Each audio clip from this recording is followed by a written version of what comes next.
भारत का लोकतंत्र और फाइनेंशियल स्ट्रेटजी पर आपका स्वागत है। अगर कोई भी भाई अगर नई गाड़ी लेना चाहे तो इस विषय में सोचे। इस टाइम भारतीय जो डीलर है आंकड़ों के हिसाब से उनके 50,000 करोड़ रुपए के करीब मार्केट में फंसे हुए हैं। डिमांड इतनी गिर चुकी है कि जो एक गाड़ी के 8-8, 9-9 वेरिएंट मार्केट में अवेलेबल है। अगर हम एक वैगन आर भी लेते हैं, एक सस्ती गाड़ी, तो उसकी भी कई गाड़ियां हैं, LXI, VXI, base model, ZXI, CNG। तो इसी तरीके से जो कंपनी के सेल्समैन हैं उन्होंने डीलरों से,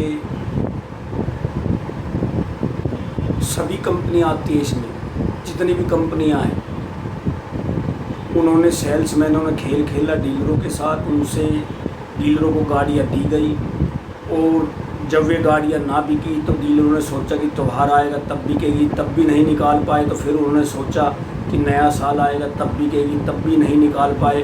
और हालात ये है कि आज 2023 की मैन्युफैक्चर गाड़ी भी अनरजिस्टर्ड आपको मिल सकती है। आप फरीदाबाद में, गुड़गांव में ट्राई करोगे तो।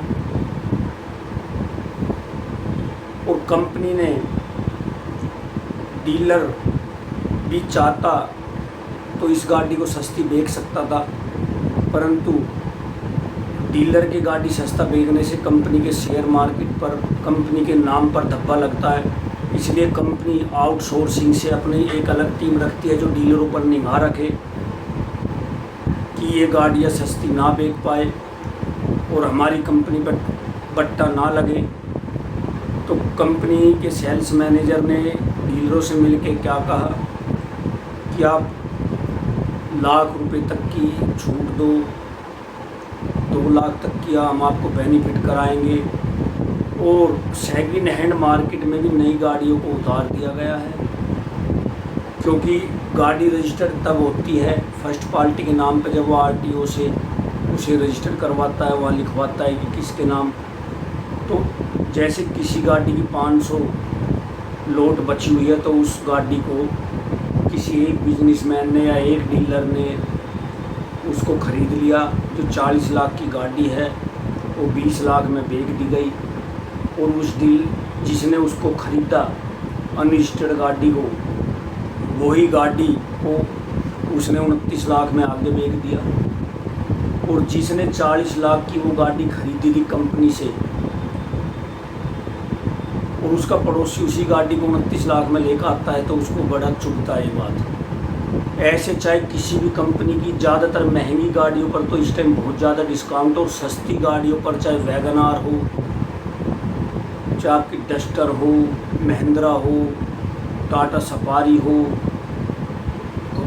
ज़्यादातर गाड़ियाँ ऑडी से लेकर मर्सिडीज तक, फॉर्च्यूनर, और ये बड़ी बड़ी गाड़ियों, बड़ी जो 40 लाख रुपए तक की रेंज की, 50 लाख रुपए तक की रेंज की गाड़ियों पर बहुत भारी डिस्काउंट में जो सेल नहीं कर पाए डीलर, उनको आप सेकंड हैंड मार्केट में भी देख सकते हो।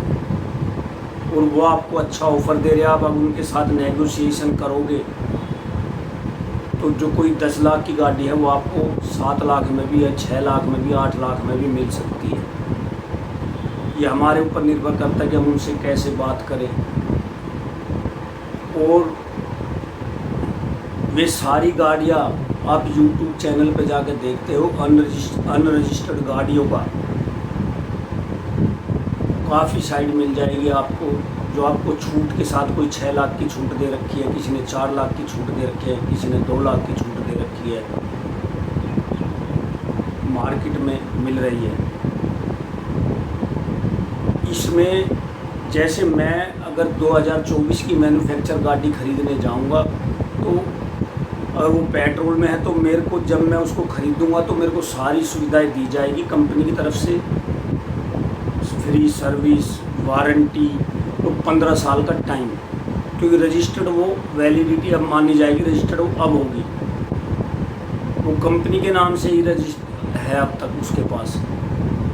जब हम उसको लेंगे तो वो रजिस्टर्ड होगी हमारे नाम से, फर्स्ट ओनर हम बनेंगे और ये कंपनी ने गेम खेला है ताकि देश की गिरती हुई डिमांड से निपटने के लिए, क्योंकि 2015 से 2025 तक 8 लाख कंपनियां देश में बंद हो चुकी हैं गलत जीएसटी के कारण, नोटबंदी के कारण।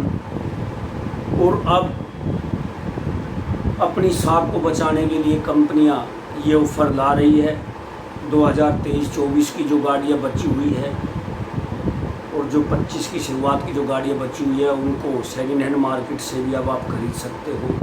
जो बड़े बड़े बिजनेसमैन उन्होंने उनको लिया है लोट की लोट, चाहे वो फरीदाबाद हो, चाहे गुड़गांव हो, चाहे बॉम्बे हो, महाराष्ट्र हो, हरियाणा हो, दिल्ली हो, चाहे कोई भी स्टेट हो, हर जगह आपको ये गाड़ियाँ अगर आप नेट पर सर्च करते हो तो ये गाड़ी आपको मिल जाएगी। और इसके बारे में न्यूज़ चैनल भी बता चुके हैं। अब ये बात सही है, क्योंकि अगर डीलर ज़्यादा डिस्काउंट दे के ये गाड़ियाँ बेचता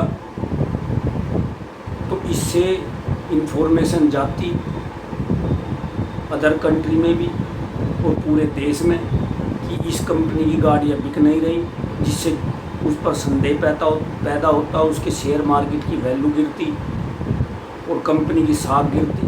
तो अपनी साख को बचाने के लिए गाड़ियों को सेकंड आउटसाइड या सेकंड आप कह सकते हो सेकंड हैंड मार्केट को एक व्यक्ति को बेच दिया गया। और काफ़ी मतलब जो है अलग अलग जगहों पर अलग अलग डीलरों ने भी इसको ख़रीदा है, बाहरी आदमियों ने भी ख़रीदा इसको, बिजनेसमैनों ने ये दे दी गई और इनको नोट करा दिया गया ऊपर कि हमने तो गाड़ियाँ सेल कर दी है। तो ये आज देश की हालात हो चुकी है कि मारुति जैसी कंपनी भी अपनी गाड़ियाँ निकाल नहीं पा रही। जो ये गाड़ी की लगातार मारुति फ्रोनेक्स की ऐड आती रहती है कि 3 लाख गाड़ियाँ बेच दी, 3 लाख।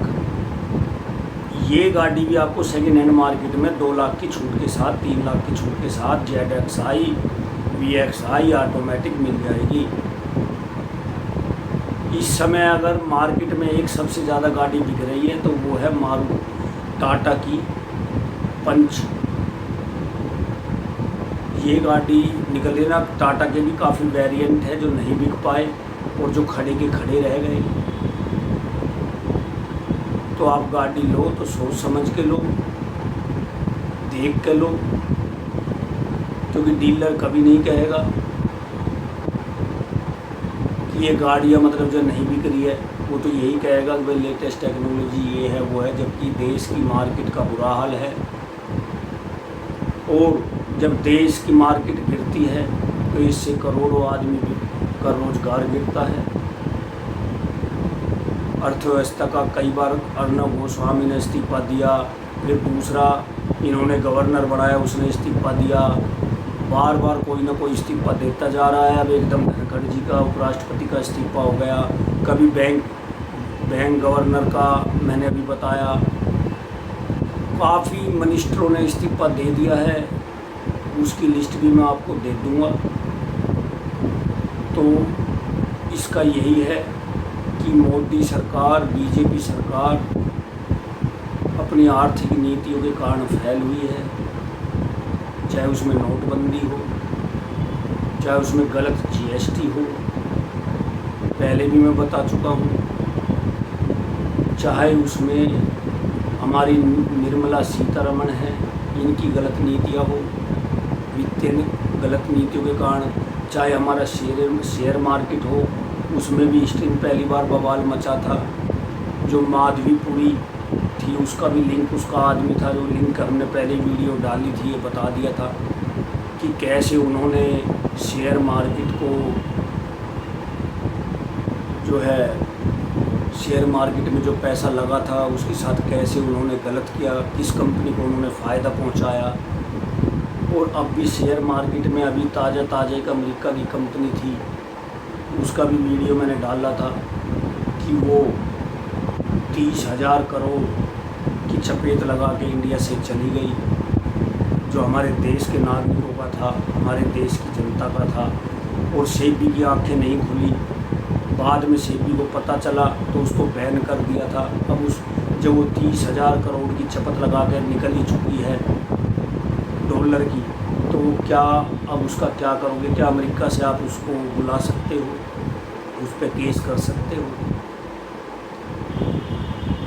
तो भाइयों, आपके लिए अगर गाड़ी खरीदना चाहते हो तो सुनहरा मौका है। आप जांच पड़ताल करके नेट पे और डीलरों से और सेकंड हैंड मार्केट काफ़ी ऐड आ रखी है, काफ़ी जो है ज़्यादातर लग्जरी गाड़ियों पे महंगी, जो 10 लाख से ऊपर गाड़ियों पे उन पर ज़्यादातर विशेषकर छूट दी जा रही है, चाहे वो 24 मॉडल हो चाहे 23 मॉडल हो, परंतु उसका आप खरीदते हो तो फर्स्ट ओनर आप होंगे और उतना ही सेम वारंटी मिलेगी शोरूम की, सेम आपको 15 साल का समय मिलेगा, डीजल गाड़ी पे 10 साल का समय मिलेगा, चाहे वो बैटरी गाड़ी अभी मार्केट में आ चुकी है। और बैटरी गाड़ी कोई ख़रीदना चाहे तो पहले ये सोच लेना कि बैटरी गाड़ी की रीसेल वैल्यू 0 है और 0 ही रहेगी, क्योंकि बैटरी की गाड़ी आप ख़रीदना चाहते हो तो ये सोच के ख़रीदो मैंने चलानी है, मेरे लड़के ने चलानी है, कि उसकी सेकंड हैंड की वैल्यू 0 है, उसकी कोई सेकंड हैंड वैल्यू नहीं होगी, चाहे वो कितनी कंपनी की गाड़ी हो, कोई भी हो। और 2026 से पहले अगर आप बैटरी की गाड़ी ईवी कार ना लो तो ज़्यादा बढ़िया है, क्योंकि अभी ईवी कार ज़्यादा महंगी आ रही है, जो कि गरीब आदमी और मिडिल फैमिली की पहुंच से दूर है। जब ये कंपटीशन छिड़ेगा तो गरीब आदमियों के लिए और मिडिल फैमिली के लिए भी इनको सस्ता किया जाएगा। और ईवी कार में सबसे बड़ी बात यह है, जो हमारे जीनियस विशेषज्ञ ने हमें बताई थी, कि ईवी कार में अगर वो 10 लाख की कार है तो उसमें 6 से 5 लाख रुपए तक की बैटरी हो। ये आप पूछ सकते हो जब उसको ख़रीदने जाओ कि इसमें कौन सी कंपनी की बैटरी है, कितनी बैटरियाँ है। अगर उनकी कीमत 6 लाख से ज़्यादा हो या 5 लाख से ज़्यादा हो तो उसको 10 लाख की लेना, ना तो हरगिज़ मत लेना, क्योंकि उसमें बैटरी के सिवा उसमें कुछ है नहीं, फिर वो डब्बा है। तो ये आप सभी को मैं सूचना देना चाह रहा था। धन्यवाद।